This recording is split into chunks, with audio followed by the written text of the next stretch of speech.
दोस्तों आज मैं एक्सप्लेन करने जा रहा हूँ दी वेस्ट वार्ड सीरीज़ के सीज़न 4 को।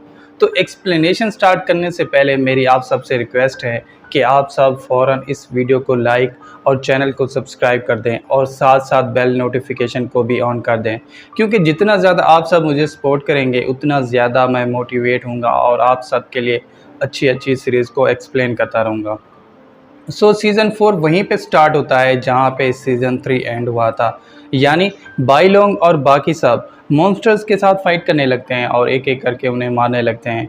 क्योंकि वो मॉन्स्टर तादाद में बहुत ज़्यादा थे, इसलिए शाओ यू की रक्षा करने के लिए बाईलोंग अपनी पावर्स को एक्टिवेट कर लेता है और उससे उन मॉन्स्टर्स पे अटैक करने लगता है। सिर्फ यही नहीं, वो सब अटैक करने के साथ साथ वहाँ से भागने भी लगते हैं और उस माउंटेन को क्रॉस करने में कामयाब हो जाते हैं। तभी शाओ यू की नज़र माउंटेन के नीचे की तरफ पड़ती है, जिस पे माकियो उसे बताता है कि इस माउंटेन के नीचे अबीस है और जो कोई भी इसमें गिरता है वो वहाँ से ज़िंदा वापस नहीं आता। इसी बीच ओल्ड पिग, जो कि फ़ाइट करके काफ़ी थक चुका था, वो वू कॉन्ग को मिस करने लगता है, जिस पे जैन उसे कहता है कि टेंशन ना लो, हम बहुत जल्द वू कॉन्ग से मिलेंगे। इसी बीच हमें हेवनी आर्मी का सेक्ट दिखाया जाता है जहाँ पे जियान जिन अपने साथी जनरल गार्ड के साथ खड़ा होता है। तभी उसके ऊपर काले बादल छा जाते हैं और उनमें से वूकोंग की परछाई बाहर निकल आती है, जिसे देख के जियान जिन परेशान होने लगता है क्योंकि ये उसकी इमेजिनेशन थी।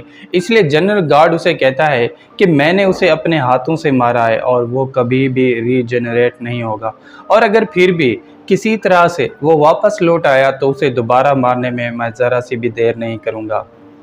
क्योंकि हर तरफ काले बादल छा गए थे, इसलिए टगाटा फ्लाई करके एक माउंटेन पे चला जाता है। यहाँ उसे महसूस होने लगता है कि बहुत ही भयानक तूफान आने वाला है, ऐसा तूफान जो इस पूरी दुनिया को हिला के रख देगा।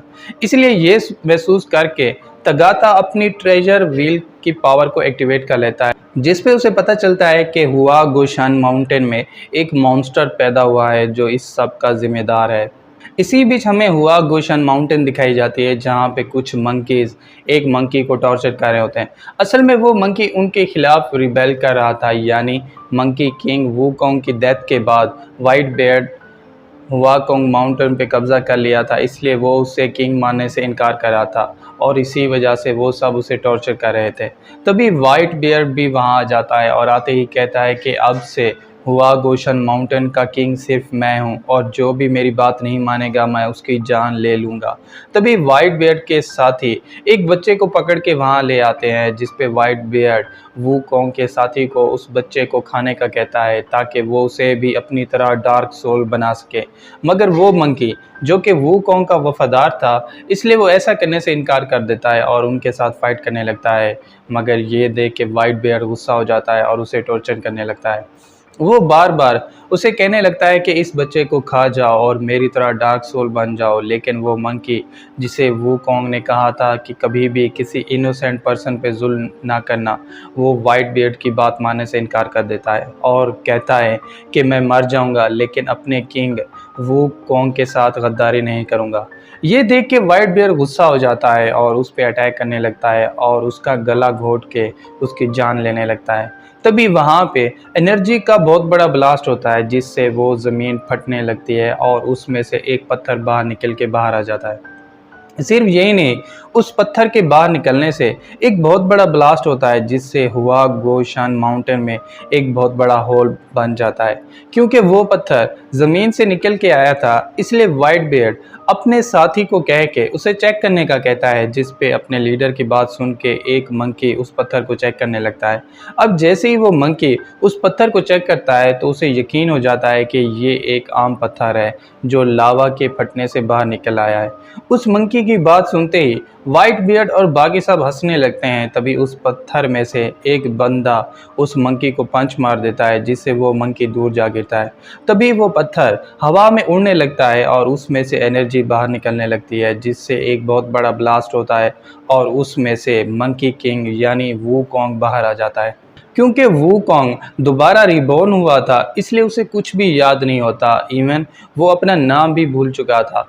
तभी उस लावा में से एनर्जी के सर्कल्स बाहर निकलने लगते हैं और ये सर्कल्स कोई आम सर्कल नहीं होते, बल्कि इनके अंदर वूकोंग की पिछली लाइफ की मेमोरीज होती हैं। अब वूकोंग उन सर्कल्स को देखने लगता है, जिस पे उसे रियलाइज़ हो जाता है कि ये मेरी पिछली लाइफ की मेमोरीज हैं, जिस पे वो बिना वेट किए उन मेमोरीज को अपनी बॉडी के अंदर अब्जॉर्व करने लगता है और उन्हें अब्जॉर्व करते ही उसे सब कुछ याद आ जाता है। ये देखते ही व्हाइट बियर्ड के साथी अपने लीडर के कहने पे वूकोंग पे अटैक करने लगते हैं, मगर वूकोंग अपनी पावर्स से उन सब पे अटैक करने लगता है और एक एक करके सबको हट कर देता है। क्योंकि वो खुद को वूकोंग बुला रहा था, इसलिए ये देख के व्हाइट बियर्ड गुस्सा हो जाता है और अपनी पावर्स को एक्टिवेट करके वूकोंग के साथ फाइट करने लगता है। और इसके साथ ही पार्ट 1 यहीं पे एंड हो जाता है। तो दोस्तों, अगर आपको पार्ट 1 की एक्सप्लेनेशन अच्छी लगी हो तो चैनल को सब्सक्राइब और वीडियो को लाइक ज़रूर कीजिएगा। और अगर आप चाहते हैं कि मैं आज ही आगे के एपिसोड्स को भी एक्सप्लेन करूं तो कमेंट करके ज़रूर बताइएगा। Thank you.